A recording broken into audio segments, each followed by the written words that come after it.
রাতে হঠাৎ মনটা কেমন যেন পুরোনো দিনের দিকে টানছিল, তাই একটু বেরিয়ে পড়লাম।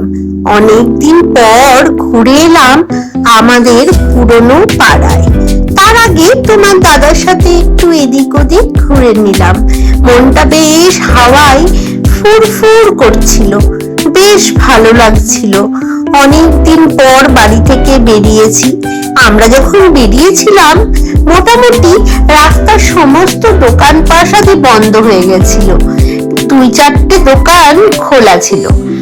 তবু খুব ভালো লাগছিল, একটা আলাদাই অনুভূতি, আলাদাই আনন্দ লাগছিল।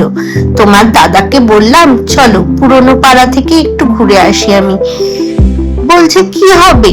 আলাম তুমি বুঝবে না, তুমি তো একই জায়গায় মানুষ, একই জায়গায় থেকেছো, আর আমার তো জায়গা চেঞ্জ হয়েছে, তুমি বুঝবে না। তখন সে আমায় নিয়ে গেল সেই আমাদের পুরনো পাড়ায়। খুব ভালো লাগলো জানো, কালকে অনেক দিন পর গিয়েছিলাম, ভীষণ ভালো লাগলো আমার। অনেক পুরনো স্মৃতি জড়িয়ে আছে কিনা, তাই তো বলো?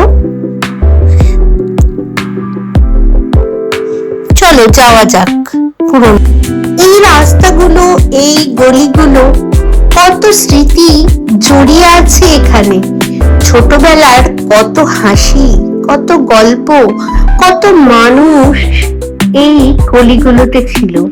সময় বদলেছে, অনেক কিছু বদলেছে, কিন্তু কিছু অনুভূতি ঠিক আগের মতোই রয়ে গেছে। এখানে এসে মনে পড়ছিল কত মানুষের কথা, কত মানুষ হয়তো আছে, কত মানুষ হয়তো নেই, কত মানুষ আজ আমি দেখলে হয়তো চিনতেও পারবে না। ফেরার পথে চোখে পড়ল ফুলের দোকান। না কিনে না পারলামই না জানো, তোমার দাদা ভাইকে কখন যেন থামিয়ে দিয়েছি। তারপরে কিছু ফুল নিয়ে বাড়ি এলাম। মনটা বেশ ভালো করে দেয় না ছোট ছোট জিনিসগুলো।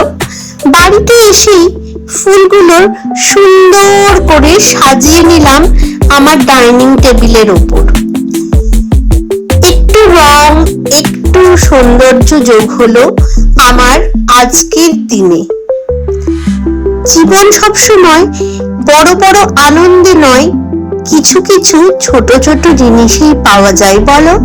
কখনো পুরনো স্মৃতির পথে একটু হাঁটা, কয়েকটা ফুলের সুবাস অনেক ক্লান্তি দূর করে দেয়। জীবনের গল্পগুলো আমরা একটু অন্যরকম করে সাজাতে পারি, নতুন নতুন করে ভাবনা চিন্তা মানসিকতাও বদলাতে পারি। অনেক কিছু ভালো করে দেয় মন। তাই আমাদের সব সময় পজিটিভ থাকা উচিত। চলো আজকের মতো তোমাদের সাথে